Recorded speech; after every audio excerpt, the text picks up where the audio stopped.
Presenting Orson Welles as the Third Man.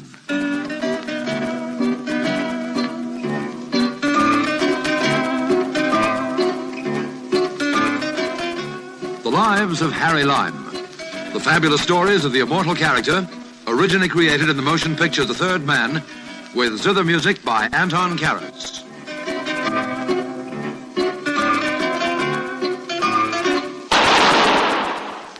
That was the shot that killed Harry Lime. He died in a sewer beneath Vienna. As those of you know who saw the movie The Third Man, yes, that was the end of Harry Lime. But it was not the beginning. No.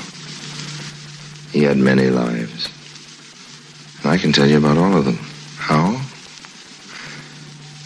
Because my name is Harry Lime.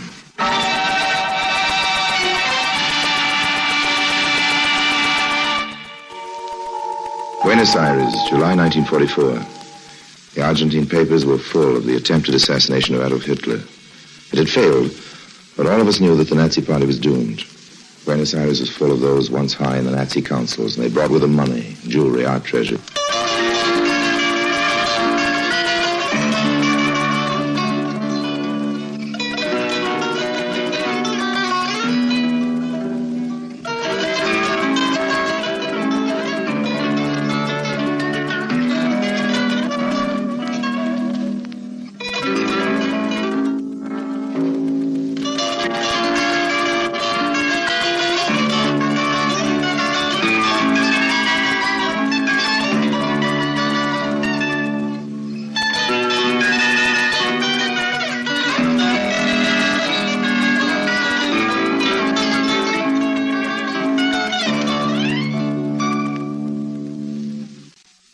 And now Orson Welles is Harry Lime, the third man in Work of Art.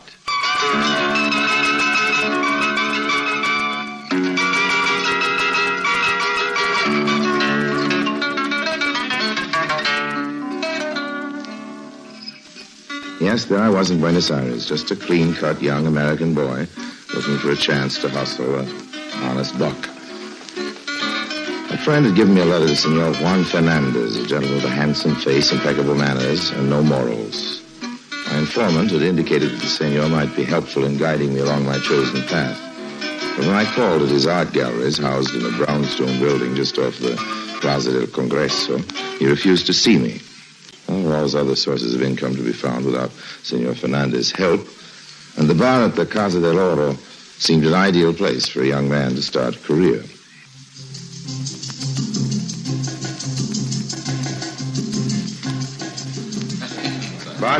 Bartender. Si, senor. Dispense to the mid-tomorrow. I beg pardon, I don't understand much Spanish. I would make the apology for being so long. See the supply of rum behind the bar, she was finished, and I go to the stockroom to bring some more. Okay. Skip it. No le entiendo, senor. What is skipping? I need to let it go. Never mind, there's no harm done. I'll have a scotch. Gracias, senor. In Buenos Aires, we use much rum, the speciality of the house. She's a drink I have made myself invented. Made from 4 different kinds of rum. The juice of the pineapple, the dash of curacao, a sprinkling of the... Fine, I'll have a scotch and soda. Si, senor. But you would like my speciality. From all the world, I see it is the fine... You make a mistake in ordering scotch and soda where rum is the popular beverage. Why? And your clothing, caramba. You should buy clothes in the stores of Buenos Aires as soon as possible. Miss Emily Post, I presume? No, my name is Fernandez, Juan Fernandez. And I do not make these suggestions for the sake of etiquette, Mr. Lime, only for business reasons. I'm completely fascinated, Senor Fernandez. Please continue. In our profession, we must dress as the multitude dresses. We must drink as they drink, act as they act. We must never call special attention to ourselves, but must seemingly melt into the back. Yeah, but I melt so badly. I'm serious. I tell you these things for your own good. Isn't this concern for me a little sudden, old man? This morning you wouldn't even see me. Your drinks, senor. Oh, thank you. Thank you very much. And you, senor. I'll have one of your specials, Gerardo. We'll be over the little table in the corner. But of course, senor. It was not judicious of you to come to my art gallery, Senor Lime. You see, the business that goes on in the front rooms is quite regular, but there is a back room where some of the transactions are a little bit less orthodox. Oh, yeah? My backroom friends must not be seen coming into my establishment by my front-room friends. You do understand? No, of course. It's perfectly clear. Lime, you come to Buenos Aires to reap some of the wealth here, huh? You are not the type to do it honestly, and that is all right with me. I will help you. But we must remain casual acquaintances who meet in bars, not business associates. You must not come to my galleries. Okay, old man. You are not giving me your full attention. Well, how could I? Did you see what came through that door? The beautiful senorita with the off-the-shoulder dress. You don't miss anything either, do you, old man? Not very much, I assure you, senor. Where should you know? If you and I come to terms, senor, she is the first assignment.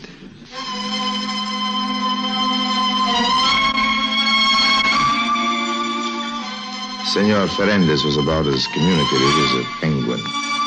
With a display of the ultimate in old-world manners, he refused to say another word about the slender, dark-eyed beauty who had suddenly set my pulse pounding. Instead, he turned the conversation to other types of beauty, those found in paintings and sculpture. He began to test my knowledge of the arts and perhaps my conversational abilities. Apparently, my proficiency at the latter made up for any deficiencies in the former, but we soon came to terms. It wasn't until a second meeting, however, that the exact particulars of my new trade were explained by the master. We'd met accidentally at a roadside refreshment stand near the suburb of Belgrano. It is my desire that you make friends among our new residents. You can gain invitations to their homes and go through their private galleries, huh? There are many such private galleries. Well, that sounds interesting. Might even get a job later as a tourist guide. Your job will be to guide some friends of mine to the finest, most expensive works of art in town. You must equip them with full descriptions of the galleries, the houses containing them, the personnel, the entrances, the exits. Okay. Our souls have met. And now to that first assignment you spoke about, the senorita. Yes.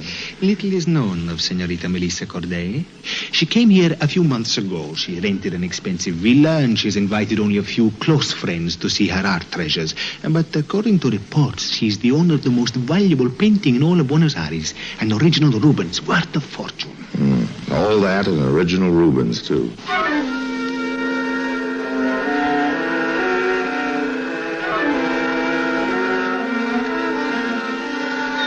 I don't know what Juan Ferendez is worried about. What could happen to me? I wasn't going to be doing any of the stealing. My job consisted of being charming and observant. During the next few weeks, I managed to exercise my charm on half a dozen of the local gentry. I was invited to their homes, and I made polite compliments to my hosts, extravagant ones to my hostesses. You know, it's amazing how much information you can get if you say the right things about a woman's choice of dresses or a man's choice of wines. And Senor Ferendez paid me handsomely for the information, but both of us were still primarily concerned with Senorita Melissa Corday. And she proved as elusive as the olive at the bottom of a martini. However, by this time we were both members of Buenos Aires society, and an eventual meeting was inevitable. I managed to meet her often. As a matter of fact, she found me quite irresistible. I'm very sorry, Senor Lime, but I'm busy tomorrow. The following day, then? No, I'm sorry. The following day I have an engagement. The day after that, Senorita Busy. Corday. Busy, huh? Now, there were two things driving me toward Melissa Corday. My determination that I'd pierce that core of cold steel and my desire to get the Rubens. Oh, I've known women like her before. Women with cash registers where their hearts were supposed to be, but it wasn't going to defeat me. I'd have a bank balance to blind the next mercenary woman I'd met, and Melissa Corday was going to be the donor. On Saturday evening, Senorita Corday was giving a large dinner party for a visiting American diplomat. After a short study of the guest list, I chose as my target an undersecretary of the English consulate, Mr. Albert Ramsey. I studied him carefully. I learned of some of his former posts and all of his weaknesses, including that of absent-mindedness. On Saturday evening, I followed him out of his hotel.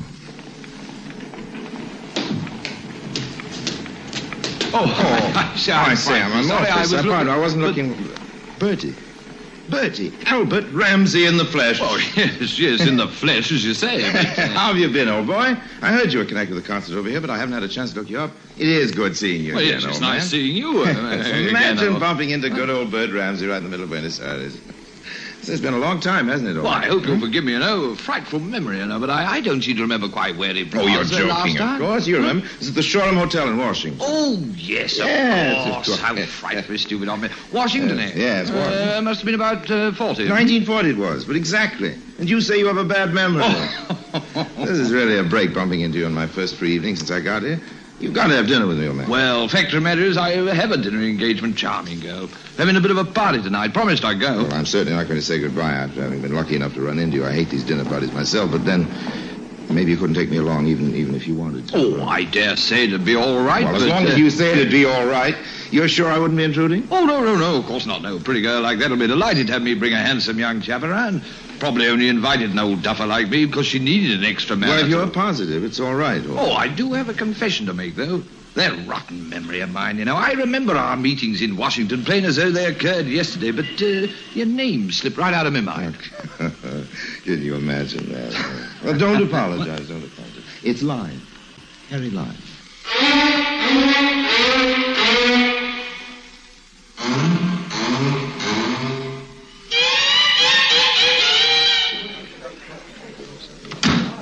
Your hat, senor? Oh, thanks.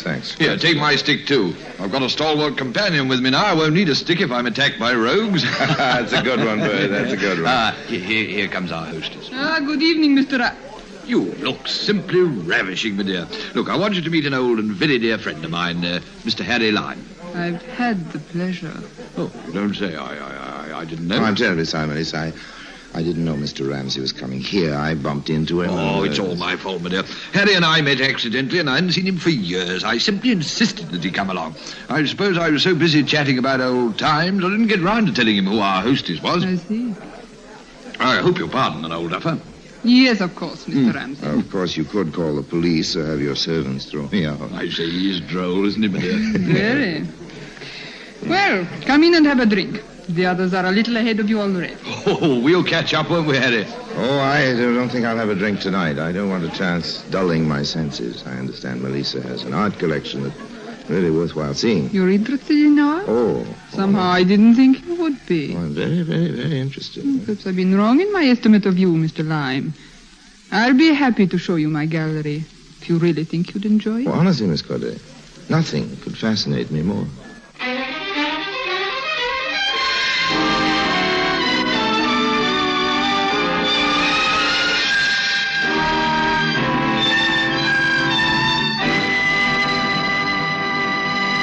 Orson Welles returns in just a moment as the third man.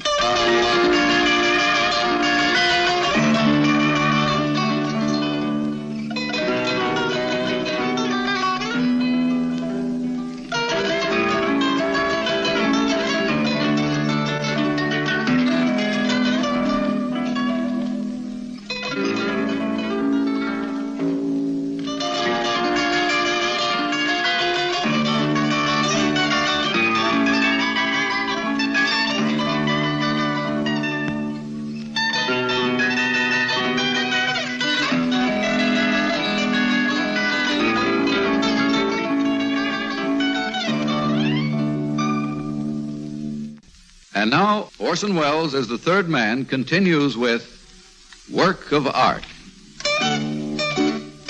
Dinner was an eternity of rich food and rich people. The small talk was so small it was almost non-existent. But for one thing, I could be thankful. My pal, Bertie Ramsey, forgot me in his absorption with a mustached Ecuadorian woman. He was probably fascinated by the task of counting her chins. No mean job, since she was constantly quivering with laughter. At any rate, the dinner was over in what seemed like a mere few months. And after what Mr. Ramsey probably would have called a decent interval, I persuaded Melissa Corday to take me on a cook's tour of her gallery. Well, this is it. Oh, it's magnificent. Why, there must be a fortune represented here. It means little to me now. Perhaps someday it may have value for me again. Listen, maybe you don't realize what's wrong. You're lonely.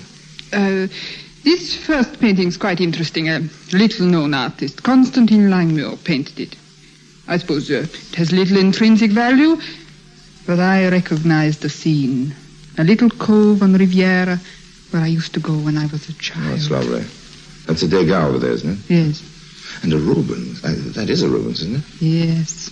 When I first got it, I thought it was the answer to all my dreams. And it isn't now? It's almost worthless. Melissa, you can make things worthwhile again. You can learn how to dream again. Please, Harry. You're hurting my hand. You're hurting my heart. Melissa, I don't know what's holding you back, but sometimes when we've been hurt, we build up a wall around ourselves. I know because I've been hurt. I've been lonely. Maybe neither of us has to be lonely again. No. Harry, Please. I didn't intend to kiss you by force. I think maybe I'd better go back to my other guests. When you're ready to rejoin the others, just pull the door firmly. It's self-locking.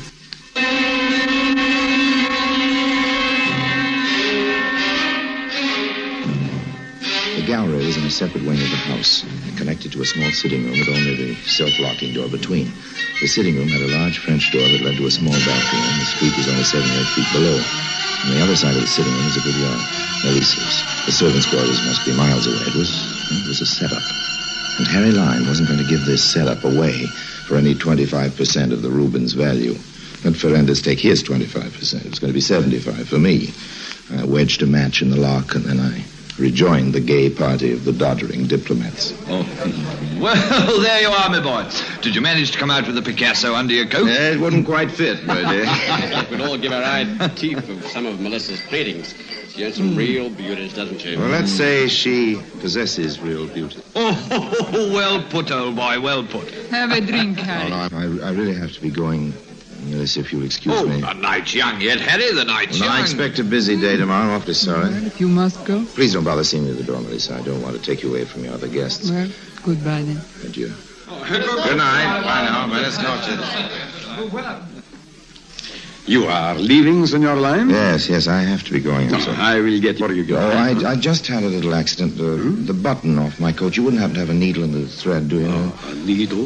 A gujaillo. Ah, gujaillo. Si, Senor Lyme. Pedro has, right here in the cloakroom. And a pair of scissors, a sharp knife, or a razor blade, something of that kind. You have one? Si, understand, razor blade. Have here.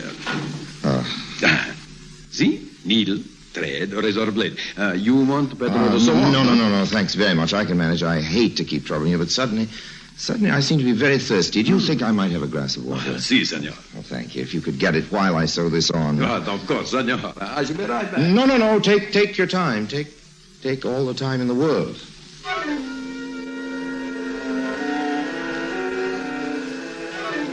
This was the one dangerous element in the whole scheme. My being seen now. I waited until the obliging Pedro was out of sight, then I slipped down the corridor. I hoped he wouldn't start a fuss when he found me gone. The guests and the servants were all busy, thank heavens. I reached the gallery wing. I slipped through the little sitting room into the room containing my Rubens, took the little matchstick out and heard the lock click, reassuring me. But just in case someone should come in, I took a position behind a heavy velvet drape. Hours later, I could hear the other guests take their departure. The servants locking windows and doors. Someone rattled the doorknob of the gallery and then went away. I heard Melissa's door open and close. But still I remained motionless. I waited until almost dawn, till the silence was thick and heavy.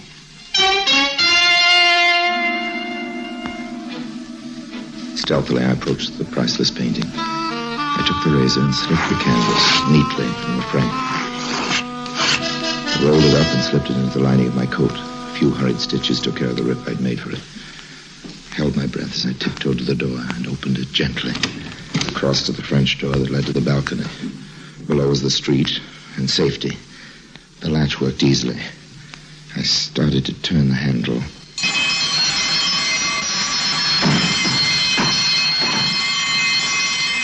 Oh, my ankle. Stop! Oh, my ankle. No, don't shoot. So we've got a ladron, eh? It's on the alarm. Get to your feet. Stand up. My ankle's killing me, Pedro. Pedro, you called me by name. Oh.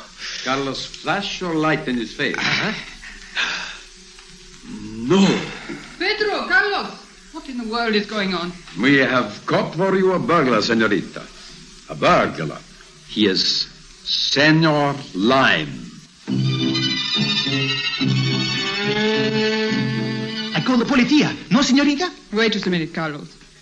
Harry, what is the meaning of this? Melissa. What were you doing in my gallery? Well, I wasn't in the gallery. What? I could explain the whole thing very easily if we were alone. Not leave you alone with him, senorita. You don't think I'd try to harm you? No, Harry, I don't. It's all right, Pedro. Carlos, wait outside. We have our guns ready. You call if you need us, huh? And no funny business, Senor Lyme.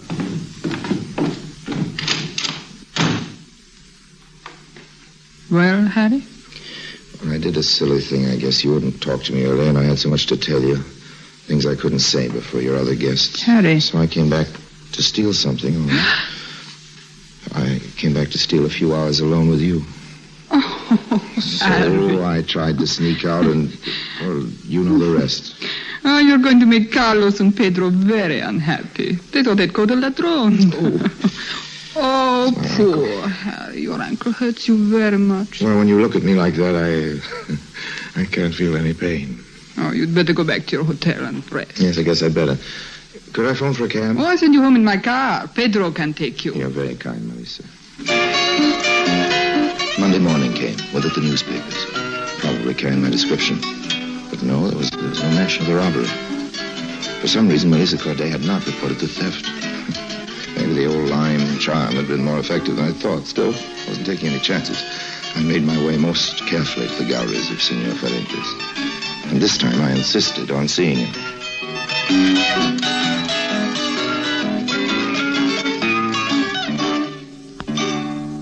You should not have forced your way in, Harry. I told you I had to didn't see you, and you'll be happy to see me.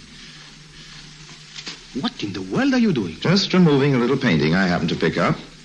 Look. The Rubens. That's right. Mm-hmm. Need the money for it right away, Juan. I have to get out of the country now. Obviously. I get 75% this time. Of course, I know you haven't got that much cash hanging around, but I thought you could give me as much as you have now. I have enough to pay you what this is worth. Oh, what? This is not an original Rubens, Harry. But you were the one who I told had me. never seen it when we discussed the matter. It's a good copy, a very good copy, worth $100 perhaps. No. So that's what she meant. It's almost worthless. I was worried about her morale. What's her game, Juan? Oh, I suppose a very old one, insuring a fake, permitting someone to steal it and giving him ample time to make a getaway, and then suddenly discovering the loss and reporting it to the insurance company. So now the insurance detectives be after me, and for a $100 copy. Oh, those insurance investigators are always the most relentless. And she's in the clear. If I'm caught, she didn't dream it was a copy. If I make a getaway, she's rich. It was all window dressing. Those servants, the house, everything. You better leave, Harry. Pedro, he'd make a lovely witness. He even gave me the razor blade I used. I have a friend. He owns a small freighter. It sails in a few hours. I'll call him. The Natalie Third. It's moored in the Puerto Nuevo. I'll find it. I'm awfully sorry, old man. I'm a little short of cash. Here, $100 for the Rubens copy. Oh, I don't know what I can do with it. The skipper of the freighter is a friend of mine. He will not charge you more than $100. Okay, well, goodbye, old man. I suppose I just encountered one of the hazards of the profession. Thanks for the 100. You're welcome. He's gone. Yes, Senorita Corday, you can come out now. I don't know how I can ever thank you. You were my only chance. I had to come to you, Senor Fernández. It was a great pleasure to save your masterpiece for Oh, you. that wasn't all you saved. No? If I'd called the police last night, there would have been no way of explaining the presence of an attractive man in my home at that hour. Mm-hmm. One who'd been present all evening. It would have been compromising. I never could have obtained my divorce. My only reason for being in Buenos Aires would have been shattered. My months of being rude to every man who looked at me, lest my husband's agents could misinterpret my friendships. You know, I'm beginning to think I was never cut out for this business. We Spaniards are too sentimental, eh? Like Harry Lime, I might have made a fortune out of this painting. Imagine getting it back for $100. But with no profit to me. All I accomplished was the saving of a woman's reputation. A perishable commodity at best.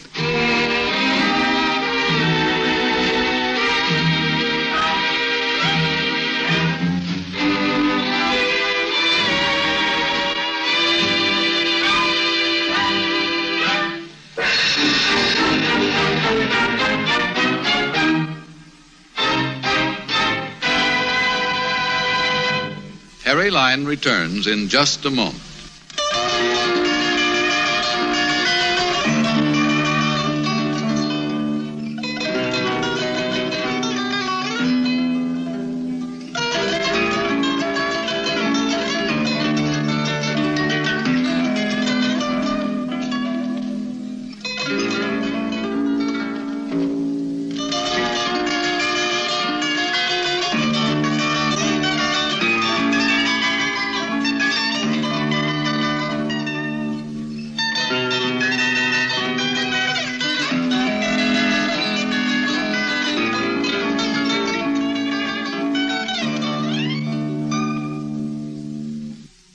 And now, Harry Lime.